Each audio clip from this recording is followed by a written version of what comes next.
Hoje nós vamos ver um pouco sobre seccionamento e proteção. Basicamente, uma instalação elétrica precisa levar energia elétrica até os pontos que você vai utilizar para consumo. Seja um eletrodoméstico, seja uma lâmpada, seja um equipamento eletrônico e por aí vai.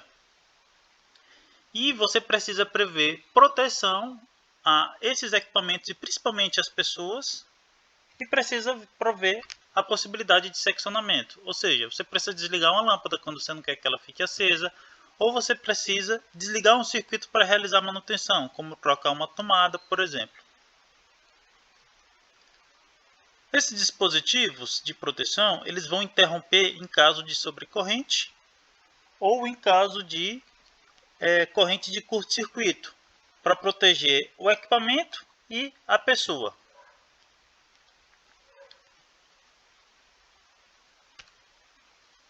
A detecção de sobrecorrente ela tem que ser prevista em todos os condutores fase, todos. Ou seja, cada lugar onde tem um circuito fase ele tem que estar protegido contra a sobrecorrente, especificamente para aquele fio.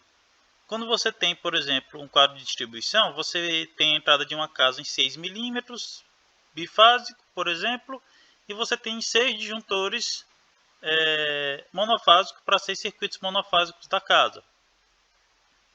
Cada circuito fase de dentro da casa vai ter que ter uma proteção contra a sobrecorrente especificamente para aquele fio. Como cada circuito ele inteiro tem um fio de mesma bitola, ele precisa ter uma proteção contra a sobrecorrente especificamente para ele. E o condutor da entrada do quadro, lá na origem dele, ele tem que ter uma proteção contra a sobrecorrente também. Se você tem um fio de até 20 amperes de corrente, você não pode botar uma proteção de 25 amperes. Você tem que botar uma proteção menor, no caso, por exemplo, 16. Um dos equipamentos de proteção é o fusível. Ele é um elemento que geralmente é uma lâmina metálica com baixo ponto de fusão, que quando por efeito Joule ele atinge uma determinada temperatura, porque a corrente passou do que devia, ele vai se romper e interromper a passagem de corrente elétrica. Assim ele pode superar tanto uma sobrecorrente quanto um curto-circuito. Os fusíveis eles são nomeados através de duas letras segundo a NBR 11841. Aqui nós temos uma tabela que explica isso de forma um pouco mais detalhada. A primeira letra indica se ele vai ser limitador de corrente ou limitador de corrente e sobrecarga. E a segunda letra, o tipo de uso.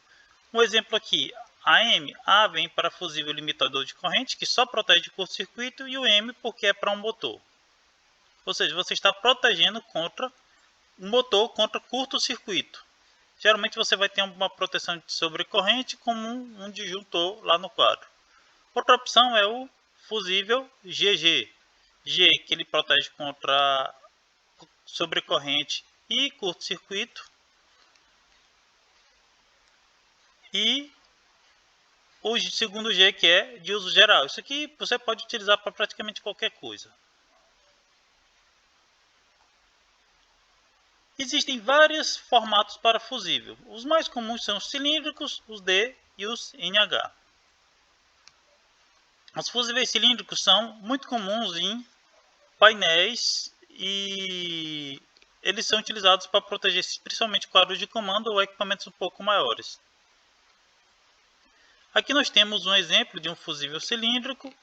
Talvez você tenha visto um fusível desse tipo aqui em algum equipamento em casa.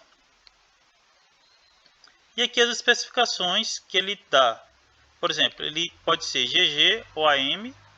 Atenção, a capacidade de interrupção de curto-circuito, ou seja, mesmo que o fusível ele seja, vamos dizer, para 20 amperes e você tenha uma corrente de curto-circuito de 20 kA, ou seja, você teve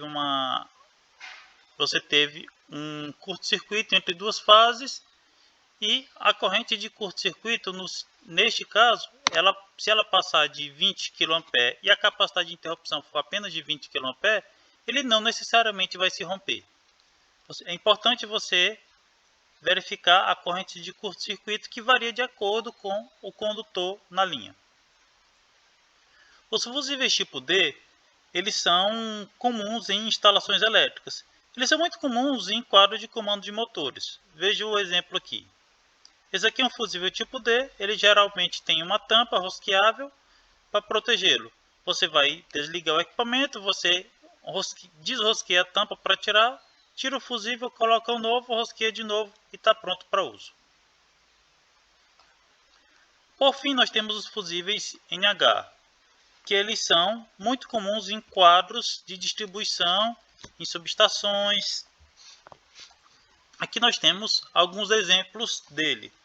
Veja que ele é um pouco mais exposto, você tem as partes elétricas expostas aqui, por isso ele geralmente está colocado em locais onde você não vai ter fácil acesso, e ele tem uma ferramenta específica para manuseio, justamente porque ele tem partes vivas expostas.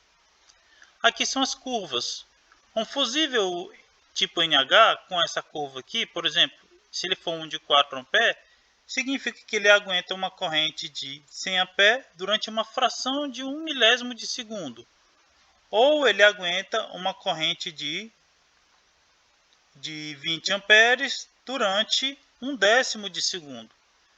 Isso acontece porque, se você usar esse fusível para ligar um motor, o motor ele geralmente tem uma corrente de partida alta e ela cai após uma fração de segundo. Então você tem que pegar um fusível com a curva adequada para sua carga.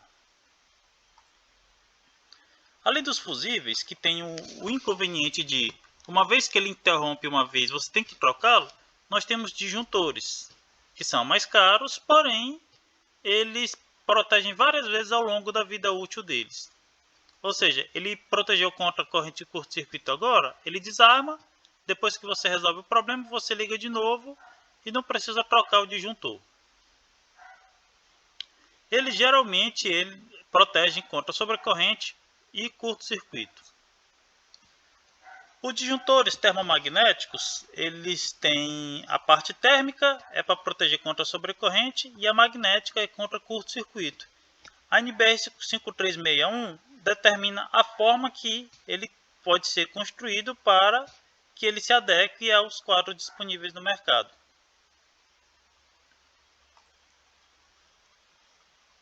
Para o dimensionamento de um disjuntor, você tem que pensar que a corrente de interrupção tem que ser menor do que a corrente máxima nominal do condutor.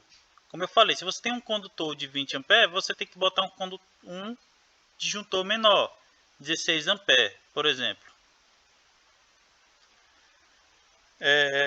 Além disso, a capacidade de condução dos condutores vivos ela varia de acordo com a instalação. Um fio que, se ele tiver numa eletrocalha, aguenta 24 A, ele pode aguentar só 18 se ele tiver em um eletroduto com vários outros condutores. Isso tem que ser avaliado durante a etapa de projeto. No caso de curto-circuito, ele é uma corrente de altíssimo valor durante um curto período de tempo e ele precisa ser protegido.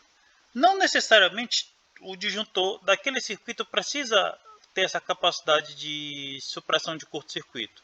Se você tem, por exemplo, uma instalação de uma casa onde você tem 6 circuitos, você pode botar disjuntores relativamente baratos em cada circuito para proteger contra sobrecorrente. E a proteção de curto-circuito, que consegue interromper uma corrente maior, ele fica ou no disjuntor geral do quadro ou no disjuntor do alimentador. Esse sim precisa ter uma capacidade de supressão de curto-circuito bem alta para proteger toda a instalação.